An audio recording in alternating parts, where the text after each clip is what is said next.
అసలు ఆ బ్యాక్గ్రౌండ్ లో ఈ గెటప్ తో చూడ్డానికి మొరటుగా ఉన్న సున్నితమైన మనసు ఆ నవ్వులో కలిసిపోయింది. చెప్పాలంటే నాకు మాటలు సరిపోవట్లేదు. ఎందుకంటే వి ఆల్ లవ్ నరేష్ గారు, వి ఆల్ లవ్ నరేష్ గారి మూవీస్. మరి ఇప్పుడు ఎందుకు పిలవాలి మీరు అరవకపోతే? సో మనందరి కోసం మన దగ్గరికి వచ్చి ఇప్పుడు మాట్లాడేస్తారు నరేష్ గారు, అవర్ బచ్చల మల్లి. అందరికీ నమస్కారం అండి. ముందుగా ఇక్కడికి వచ్చిన తెలుగు సినిమా అభిమానులందరికీ నా తరపున, మా యూనిట్ తరపున చాలా చాలా థ్యాంక్ యూ. ఈ ఈవెంట్ ఇంత లైవ్గా చేస్తున్నందుకు, ఇంత కలర్ఫుల్గా, ఇంత గోళతోటి. అండ్ అలాగే మా మీడియా మిత్రులు అండ్ మా జర్నలిస్టులు అందరూ, వాళ్ళందరికీ వచ్చినందుకు చాలా చాలా థ్యాంక్ యూ. బచ్చల మల్లి దీని గురించి చెప్పాలంటే డిసెంబర్ 27, 2021 లవ్ యూ అమ్మా. సో ఆ రోజు నాకు వచ్చి చెప్పడం జరిగింది. దాని తర్వాత అప్పటి నుంచి ఇప్పటి వరకు దాదాపు 3 సంవత్సరాలు పట్టిందండి. ఆ 3 సంవత్సరాలు ఈ సినిమా గురించి చెప్పాలంటే ముఖ్యమైన వ్యక్తి సుబ్బు గారి గురించి చెప్పాలి. ఈ 3 years ఆయన దేని గురించి ఆలోచించలేదు, దీని గురించి తప్ప. సో అది నాకు బాగా నచ్చిందండి. అంటే చాలామంది చెప్తారు సినిమా కథ చెప్పినప్పుడు చాలా బాగా చెప్తారు, బట్ తీసినప్పుడు కూడా అలాగే తీయాలి. ఆయన ఎంత బాగా చెప్పారు, అంతకు మించి బాగా తీశారు. అండ్ అది నేను చాలా కాన్ఫిడెంట్గా ఎందుకు సినిమా చూశాను కాబట్టి నేను చెప్పగలుగుతున్నాను. అండ్ మేము చాలా డిస్కషన్ చేసాము. అంటే నా సినిమాల్లో అంటే మనకి తెలుస్తాయి కదా ముందు సినిమాల్లో ఏం తేడా వస్తున్నాయి, మనం ఎక్కడెక్కడ మార్చుకోవాలని మనం కూడా కూర్చొని అనలైజ్ చేసుకున్నప్పుడు చాలామంది నాకు చెప్పిన కంప్లైంట్, మీ సినిమాలో సాంగ్స్ సరిగ్గా ఉండలేదండి, సాంగ్స్ సరిగ్గా ఉండలేదని చెప్పారు.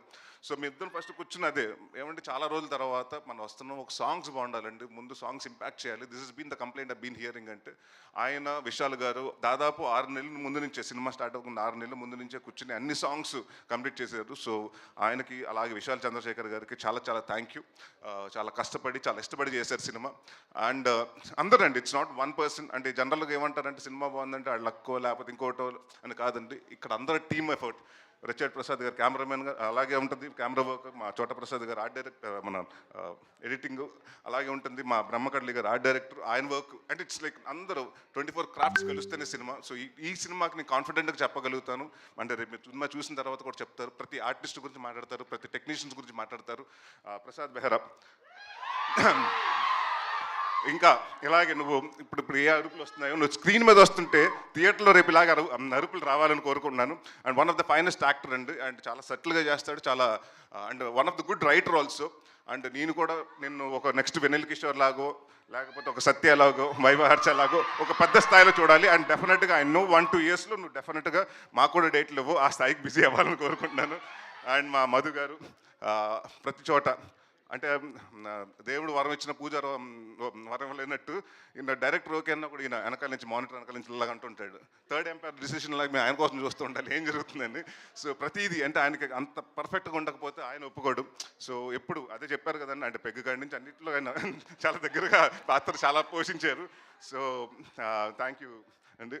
అండ్ ఎవరన్నా మర్చిపోతే మా హరితేజ గారు అండ్ ప్రవీణ్ గారు. అంటే మీరు ఇప్పటివరకు హరితేజ గారిని చాలా బబ్లీగా లేకపోతే ఎలా చూస్తుంటారు, ఇన్నోసెంట్గా. బట్ ఈ సినిమాలో డెఫినెట్గా అంటే హరితేజ గారు ఏంటి ఇంత ఏడిపిస్తగలుగుతారా, ఆవిడ ఏడుస్తే అంటే ఎంత పర్ఫార్మెన్స్ చేయగలుగుతా అంటే నేను, ఎందుకంటే ఎప్పుడు మనం ఆవిడని సెటైర్లు కానివ్వండి, కామెడీ వేలో చూసాం ఆవిడ చేసిన సినిమాలు కానివ్వండి.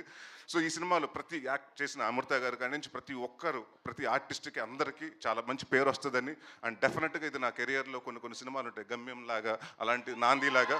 సో నేను నాంది చేసినప్పుడు ఎంత హ్యాపీగా ఉన్నానో ఈ సినిమా అవుట్పుట్ చేసినప్పుడు అంత హ్యాపీగా ఉన్నాను. అండ్ ఇంకొక విషయం చాలామంది క్లారిఫికేషన్ చెప్పాలండి. చాలామంది ఏంటంటే నేను ఓన్లీ సినిమా నరేష్ అన్నవాడు సీరియస్ సినిమాలే చేస్తున్నాడు, కామెడీ సినిమాలు చేయట్లేదని అనుకుంటున్నారు.